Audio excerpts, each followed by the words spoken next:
नमस्कार दोस्तों, मैं हूं संदीप और आप देख रहे हैं नर्सिंग ट्यूटोरियल्स। चलिए शुभारंभ करते हैं।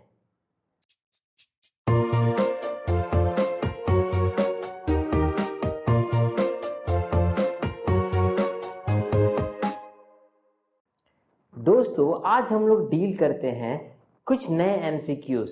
ये ऐसे एमसीक्यूज है या ऐसे मल्टीपल चॉइस क्वेश्चंस है जो बहुत शॉर्ट है, बहुत स्मॉल है और हमें एग्जाम के समय कंफ्यूज कर देते हैं। ठीक है, इसके ऑप्शन जो होते हैं वो लगभग सेम होते हैं और कुछ ऐसे क्वेश्चंस भी है जो हमको लगता है कि हमें पता है, लेकिन जब एग्जाम के समय आता है, जब हम बैठते हैं तो हम क्या होते हैं, भूल जाते हैं। ठीक है, हमारे दिमाग से वो निकल जाता है। तो ऐसे क्वेश्चंस को हम देखते हैं और इसे एक बार रीड करने की कोशिश करेंगे। तो चलिए स्क्रीन पर चलते हैं और देखते हैं।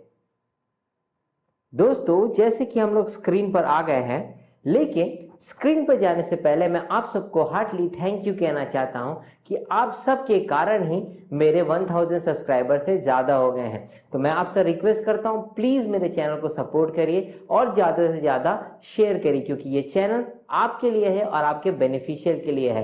तो प्लीज इस चैनल को और आगे बढ़ाइए और सपोर्ट करिए। Thank you very much. तो चलिए स्क्रीन पर चलते हैं और क्वेश्चंस को डील करते हैं। तो चलिए देखते हैं, यहां पर हम लोग डील करते हैं सबसे पहले एम्स और नॉर्सेट के कुछ नए एमसीक्यूज के बारे में। तो क्वेश्चंस को देखते हैं line by line. First question कहता है, an old woman was hit by motorcycle while crossing road. As a nurse, the first intervention that she will do is, एक ओल्ड वुमेन है जो मोटरसाइकिल से हिट हो जाती है। तो यहां पर एक्सीडेंट के बारे में बात हो रहा है, हिट हो जाती है रोड क्रॉस करते समय। तो नर्स का फर्स्ट इंटरवेंशन क्या होगा? तो चलिए ऑप्शन देखते हैं। First, immobilise the leg. Second, call for help. Third, reduce the friction manually. Fourth, move the person to a safer place. ठीक है, तो यहां पर हमको नर्स, इस क्वेश्चन को जब हम देखते हैं तो यहां पर हम लोग को नर्स के फर्स्ट इंटरवेंशन के बारे में बात हो रहा है। ठीक है, नर्स के पहला इंटरवेंशन क्या है उसके बारे में हमको बात करना है।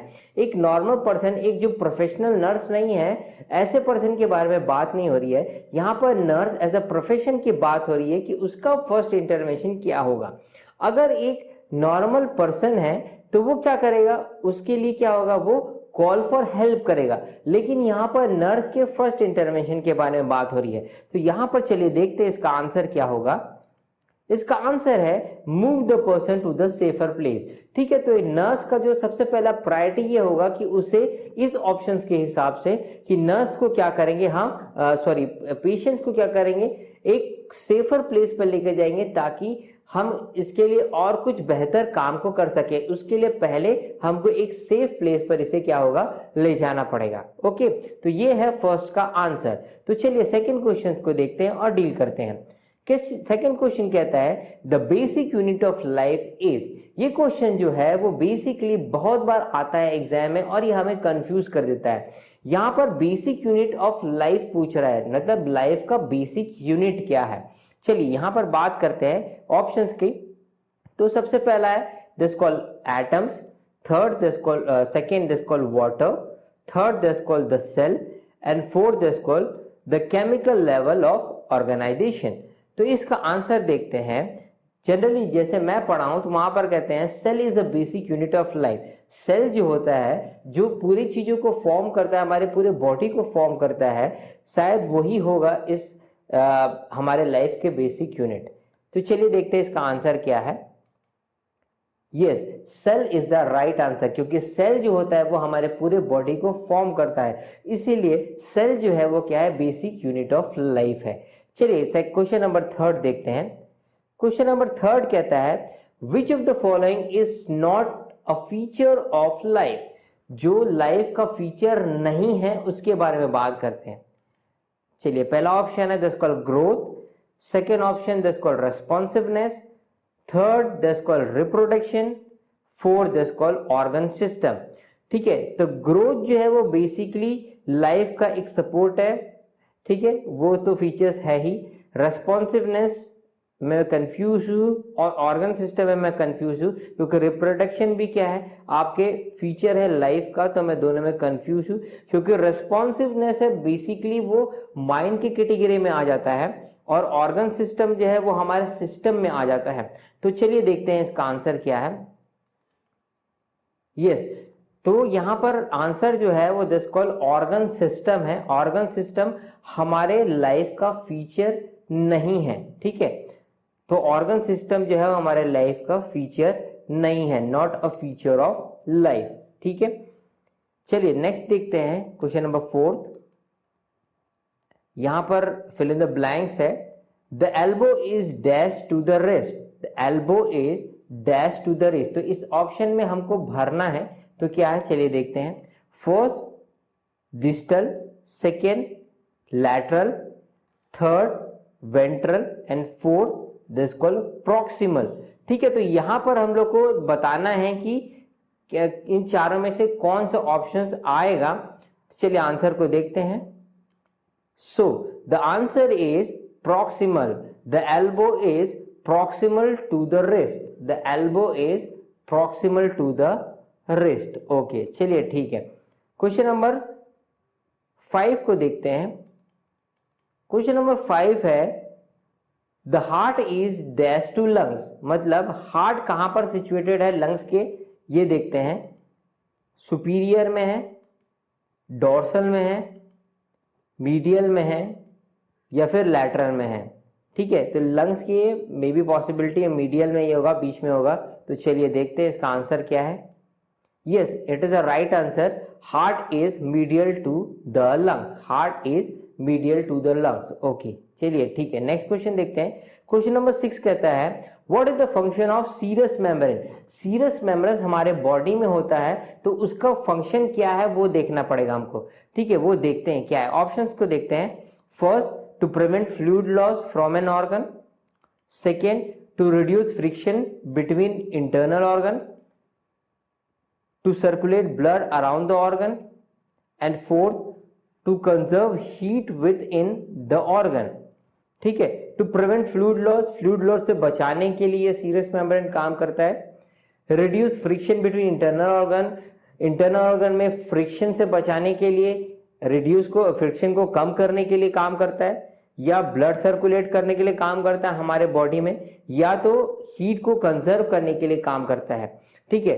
तो यहां पर मेरे हिसाब से फ्लूइड लॉस तो नहीं करेगा, क्योंकि serous membrane basically fluid loss नहीं करता है हमारे बॉडी में। मे भी हो सकता है रिड्यूस फ्रिक्शन से बचाने के लिए, और ब्लड सर्कुलेशन में हमारे बॉडी में तो सीरस मेम्ब्रेन काम नहीं करता सर्कुलेशन करने के लिए। तो चलिए आंसर इसका देखते हैं।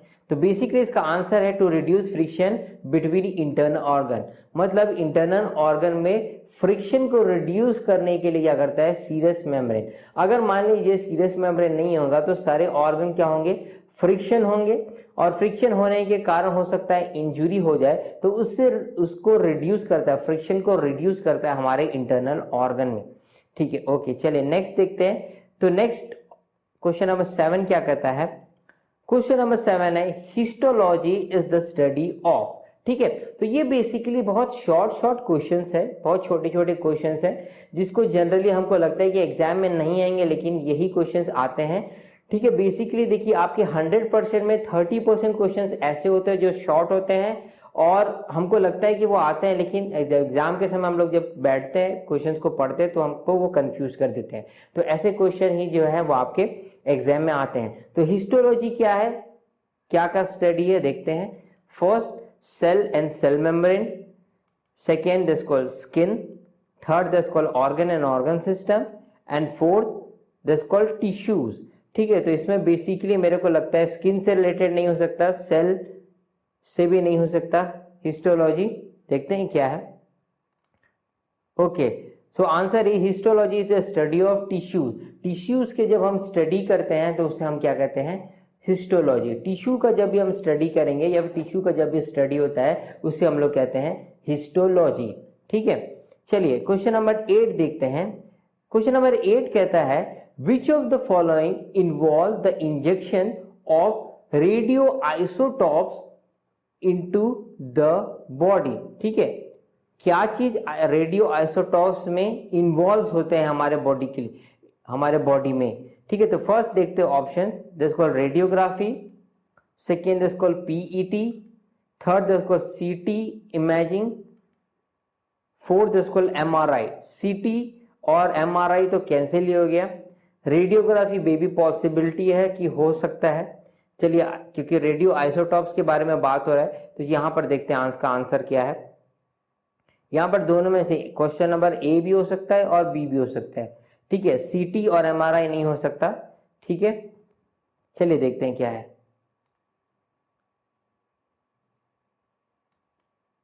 Okay, so answer is PET. PET is answer, एक radioisotopes injection, radioisotopes है, ठीक है, जो हमारे बॉडी में इन्वॉल्व करता है। Which of the following involve the injection of radio isotopes into the body, okay, PET, ठीक है। चलिए आगे देखते हैं क्वेश्चन नंबर 9 क्या है। क्वेश्चन 9 कहता है फिजिकल एंड केमिकल चेंजेस और reaction that occurs within the body are collectively known as, ठीक है। यहां पर एक टर्म है, उस टर्म को हमको बताना है कि ये टर्म का बेसिकली नोन मतलब इस टर्म किसको हम लोग कहते हैं, नोन क्या है। चलिए इसका ऑप्शन देखते हैं। मेटाबॉलिज्म को कहते हैं या फिजियोलॉजी को कहते हैं, असिमिलेशन को कहते हैं, then fourth is called excretion को कहते हैं। मेटाबॉलिज्म, फिजियोलॉजी, एसिमिलेशन या फिर एक्सर्शन को कहते हैं। चलिए इसमें का आंसर देखते हैं। So the answer is metabolism. Physical और केमिकल चेंजेस और रिएक्शन इज कॉल्ड मेटाबॉलिज्म। तो याद रखिए कि अगर फिजिकल और केमिकल चेंजेस हमको देखने को मिलता है और साथ ही साथ रिएक्शन देखने को मिलता है तो वो किस में होता है, आपके मेटाबॉलिज्म में होता है, ठीक है। Physical, chemical and reaction, physical, chemical and reaction is called metabolism, okay, ठीक है। चलिए समझ गए। द नेक्स्ट देखते हैं। क्वेश्चन नंबर 10 कहता है Which of the following is a feature of Peterson-Kelly syndrome? Peterson-Kelly syndrome का कौन सा फीचर्स है वो फाइंड आउट करना है अपने को। तो first option that's called bronchitis, iron deficiency anaemia, sinusitis and D this called situs inversus. Bronchitis, iron deficiency anaemia, sinusitis. चलिए ऑप्शन यहां पर देख लेते हैं आंसर क्या है। आयरन डेफिशिएंसी एनीमिया क्या है, आपके पीटरसन कैली सिंड्रोम्स का फीचर है, ठीक है। पीटरसन कैली सिंड्रोम्स का फीचर क्या है, आयरन डेफिशिएंसी एनीमिया, ओके। चलिए क्वेश्चन नंबर 11 को डील करते हैं।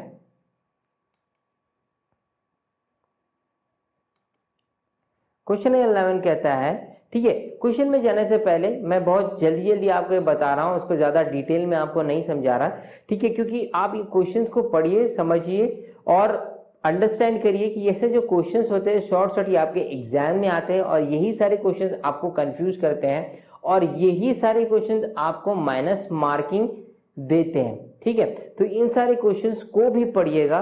मैं आपको पढ़ने के लिए कुछ क्वेश्चंस को दे रहा हूं, समझा रहा हूं उसको, और आप इस क्वेश्चंस को पढ़िए। इस टाइप के क्वेश्चंस को भी और कोई अदर क्वेश्चंस होंगे उससे भी आप डील करिए, ठीक है। तो यहाँ पे 11 क्वेश्चन कहता है which of the following is unable to pass through cell membrane. Unable to pass through cell membrane, unable की बात हो रही है यहाँ से, ऐसी चीज जो सेल मेम्ब्रेन से पास नहीं हो पाते उसके बारे में हमको बताना है।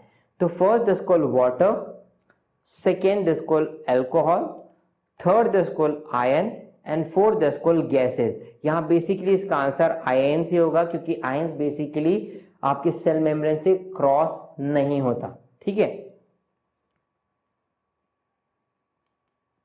यस, इट इज आंसर जो है वो बिल्कुल सही है। आयंस जो है वो बेसिकली क्या होता है, आपके सेल मेम्ब्रेन से क्रॉस नहीं होता, पास आउट नहीं होता, क्योंकि उसकी डेंसिटी जो होती है वो ज्यादा होती है, इसीलिए आयंस जो होते हैं वो आपके सेल मेम्ब्रेन से क्रॉस नहीं करते, okay.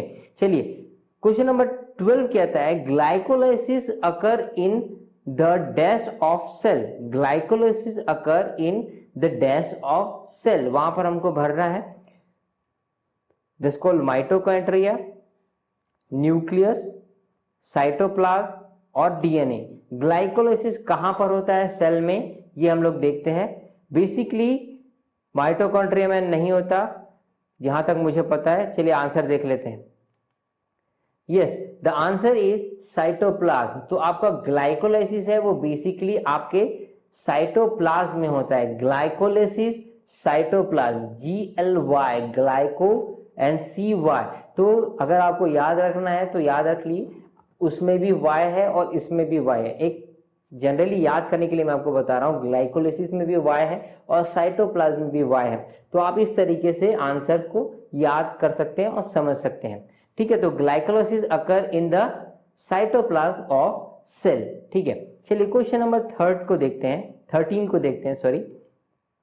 Skin accounts are approximately what percent of a person body weight? ठीक है, यहां पर आपको परसेंटेज बताना है किसका, स्किन अकाउंट का। ठीक है, किसके हिसाब से, बॉडी के वेट के हिसाब से। ठीक है, ठीक है, तो चलिए आगे देखते हैं, ऑप्शंस देखते हैं। ऑप्शन नंबर ए 11%, 9%, 7% और 15%। ठीक है, तो इसका आंसर बेसिकली क्या है, 7%। 7% जो है इट इज द आंसर। ठीक है, चलिए नेक्स्ट क्वेश्चन देखते हैं, क्वेश्चन नंबर 14। ठीक है, a nurse is directed to administer a hypotonic intervention solution looking at the following labeled solution she should choose। ठीक है, यहां पर क्या हो रहा है, एक हाइपोटोनिक इंटरवेनस सॉल्यूशन के बारे में बात हो रही है। ठीक है, हाइपोटोनिक इंटरवेनस सॉल्यूशन के बारे में बात हो रही है। ठीक है, तो यहां पर क्या देगी, शी शुड क्या चूज करेगी, इसका परसेंटेज क्या होगा, basically 0.5% of NaCl, 0.9% of NaCl, D5W या फिर D5NSS। ठीक है, तो जनरली जो यूज होता है वो 0.45% ऑफ NaCl होता है। 0.9% बेसिकली ज्यादा यूज नहीं होता, तो आंसर शायद हो सकता है बेसिकली 0.45% हो। हाइपोटोनिक की सॉल्यूशन की बात हो रही है, हाइपोटोनिक सॉल्यूशन की बात नहीं हो रही है। ठीक है, चलिए इसका आंसर है इसको 0.45% ऑफ NaCl। ठीक है, चलिए क्वेश्चन नंबर 15 देख लेते हैं। क्वेश्चन नंबर 15 कहता है hunger is stimulated by, first option this called ventromedial nucleus, second this called anterior hypothalamus, then next called lateral nucleus and this called superior nucleus. ठीक है, तो बेसिकली इसका आंसर क्या होगा ये देखना पड़ेगा हमको। सो answer is this called lateral nucleus. Hunger stimulated by lateral nucleus. Hunger जो बेसिकली भूख है वो किसके कारण होता है, लैटरल न्यूक्लियस के कारण होता है। राइट, तो ये सारे आपके 15 क्वेश्चन थे, बहुत शॉर्ट क्वेश्चन थे, तो एग्जाम में आ सकते हैं। तो प्लीज आप इसे पढ़ लीजिए, एक बार समझ लीजिए, और इसी तरह के कुछ और क्वेश्चन जो होंगे उसे भी रीड करिएगा। ठीक है, तो ये मुझे जो क्वेश्चंस लगे आपको 15 क्वेश्चंस बताने हैं मैं आपको बता रहा हूँ। ठीक है, तो होप सो मैं आपको ये सारे क्वेश्चंस अच्छे लगे होंगे, समझ में आया होगा। तो प्लीज मेरे चैनल को सब्सक्राइब करिए, लाइक शेयर कीजिए और सब्सक्राइब करिए और बेल आइकन को दबाइए। ठीक है, और आपसे रिक्वेस्ट करता हूँ कि ज़्यादा से ज़्यादा शेयर करिए। ठीक है, तो मिलते हैं नेक्स्ट वीडियो में, बाय।